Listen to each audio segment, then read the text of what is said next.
Hey, we're back at the top again today on the road to Pokemon Sun and Moon. We are still in Week 20, and I know I said I'd be back in Week 21, but since the hype has died down, there's a lot more that's been revealed, and just more in-depth stuff has come out, and a few more trailers to add. So, with that, I apologize, but hey, there's a lot more to get to, and a lot more hype to see. So, first off, we're going to go ahead and see that we have more information, more in-depth information, not information, but Solgaleo and Lunala is, there's more stuff about Solgaleo. So we're going to go ahead and click on Solgaleo. The Sun Pokemon, height is 11 feet tall, which means he's towering over me.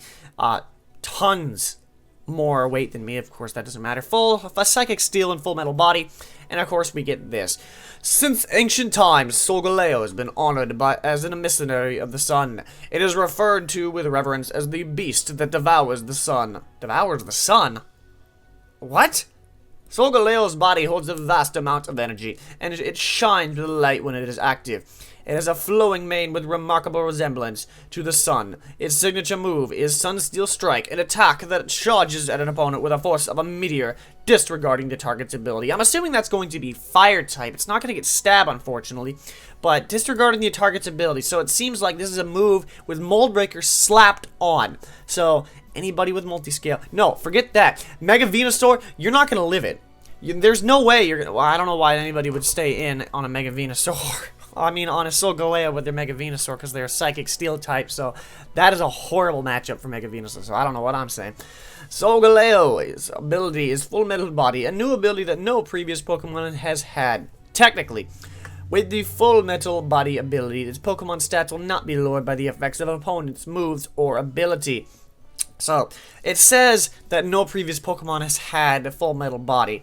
Technically, it hasn't, because nobody has had that ability with that specific name. It's just a clear body under a different guise, okay? Because they've done this before. They had Terravolt and they had Turbo Blaze on Zekrom and Reshiram respectively. That was just a fancy way of saying Mold Breaker. So, it's nothing new really, but the one thing I didn't pick up in the live reaction was what Lunala's ability, what it did. I didn't think I picked it up at all, actually. We have Lunala, the moon Pokemon. Notice that there's one less A in Lunala, but it's 13 feet tall, so it's even towering over Solgaleo. My goodness.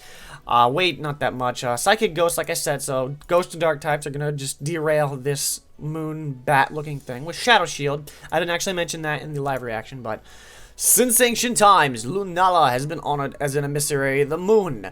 It is referred to with reverence as the beast that calls the moon. So this is kind of interesting, because you saw that devours the sun with Solgaleo, and you have the beast that calls the moon. Something tells me that if there's an evil team in this game, which there most likely will be, there's been 4, is it 4 or 5? Because I know Team Rocket was in 2 of them, so I'm assuming 5. 5 different evil teams. I feel like they're going to do something with the legendaries, because I feel like there could be 2 as well, because one devours the sun and this calls the moon. That's a very interesting thing to think about. Lunala is constantly absorbing light and converting it into energy. With its wings spread to absorb the surrounding light and glittering like a crescent moon, it resembles a beautiful night sky. Lunala's signature Moongeist Beam attack releases an ominous beam of light that disregards the target's ability. So that'll be interesting if Moongeist Beam isn't Fairy type, because that'll be the only moon-based attack that isn't a Fairy type. I wonder what it is, though. But, once again, it has the Mold Breaker effect slapped right on. Lunala's ability is Shadow Shield, a new ability that no previous Pokemon has had. Possibly, technically, I have to see. With the Shadow Shield ability, a Pokemon will take less damage from an attack that lands when the Pokemon is full HP. So, it's basically multi-skill. So, once again, I kind of figured that because, of course, Full Metal Body was just a rewrapping of Clear Body, and this is a rewrapping of Multiscale. Obviously, Lunala has the better ability, but I'm sticking with my fire. Well, it's not a fire line anymore. It's a Psychic Steel line. Still, it kind of doesn't make any sense to me. But that's not the only thing we need to go over. Not at all. What I also have for you is a couple more trailers for you today. The interesting thing is, whoa, slow down. The interesting thing is, that I think there was 7 trailers in total, but 2 of them went over Solgaleo and Lunala. We already knew. I already kind of went over that. We don't need to go over the trailers themselves. It's kind of just a replay of what we already saw. The other thing is that there was another trailer. It was off the character customization, but not customization per se, but it's about the trainers that you're actually using. Still, trainer customization still hasn't been completely confirmed, but we're assuming it is. So we are definitely assuming that it is. But we have this trailer here. This is all about the Alola region, I feel like, and it's all its different settings. The beach setting, the forest setting at night, which looks crazy. The beach, another beach setting you have. That water looks spick and span. Meanwhile, we have like this craggy place. We're gonna have volcanoes. We're gonna have beaches. We're gonna have cities. We're gonna have everything here. Then we go to this. We have Rotom with a Pokedex. I hope this flickering stops. My monitor's flickering, and I hope you don't see it. But it might be. I'm wondering if it's going to speak to me in a British tone.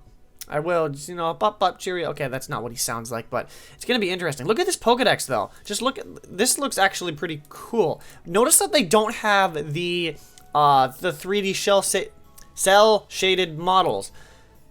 It's just a little image of Rowlet right there. Maybe it doesn't show up unless you've caught it, because you can see the no, wait a minute, it doesn't even show it at all. It actually just shows just an image.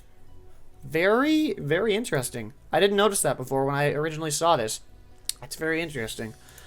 So now, of course, we get to this one, which is the Pokemon Professor Kukui's assistant. So it's kind of like the Dawn/Lucas in Generation 4. It just, or Bianca to Juniper, Professor Juniper. So that's kind of interesting. It doesn't really reveal anything. I cannot understand her at all because I legitimately just can't. Now there's something that I want to show you here. I'm gonna quit the music just for a second, just so you can hear this, just live. He's getting beat up. No joke. He's totally getting beat up. He's totally getting beat up. But and then Mr. Jaywitz here, or Kukui, however you want to say it, is revealing that we have 4 islands. I didn't mention this before. I tacked it on right in the center of it because I missed it. But as you can see, I thought there was 5 islands of Hawaii. But the one thing I wanted to say is, how are they going to fit this? How are they going to fit 9+ cities in here, plus the Victory Road, plus the Elite Four? That remains to be seen. I'm not sure how they're going to do it. I'm hoping that I wouldn't call this a small region size. I wouldn't. I paused it just to see if this was a cloud right below the main island that we saw last month. But I don't know how they're going to fit all that in just 4 small islands. I feel like it's still up in the air if we go to Kalos, but there's so much stuff left over from Kalos that we've yet to fix. There's so many loose ends. That's what I'm trying to say. Something else I want to add is, fun fact, Sun and Moon are the alchemy symbols of gold and silver. No joke. I was playing Uncharted 4, and Nathan Drake goes, huh, Sun and Moon. Alchemy symbols for gold and silver. I'm telling you, that's not a coincidence. We have to be going back to Kalos. Why wouldn't... GameFreak would not do that. I'm telling you, GameFreak would not do that. And then that's just... That has to be... That can't just be a coincidence. But that is the last trailer I have for you today. Like I said, the other 3 were the others. The Solgaleo, Lunala, and the trainers that we get to use. But it's very interesting to see what we have. Odds are that Koro will reveal pretty much the same thing, if not maybe a little bit more. I'm not sure. It seems that Nintendo and Pokemon is trying to steal the thunder from Koro, like I said last month. So, if you did enjoy, because this will wrap up completely Week 20 on the road to Pokemon Sun and Moon. Like I said, if you did enjoy, go ahead and drop your thumbs down below.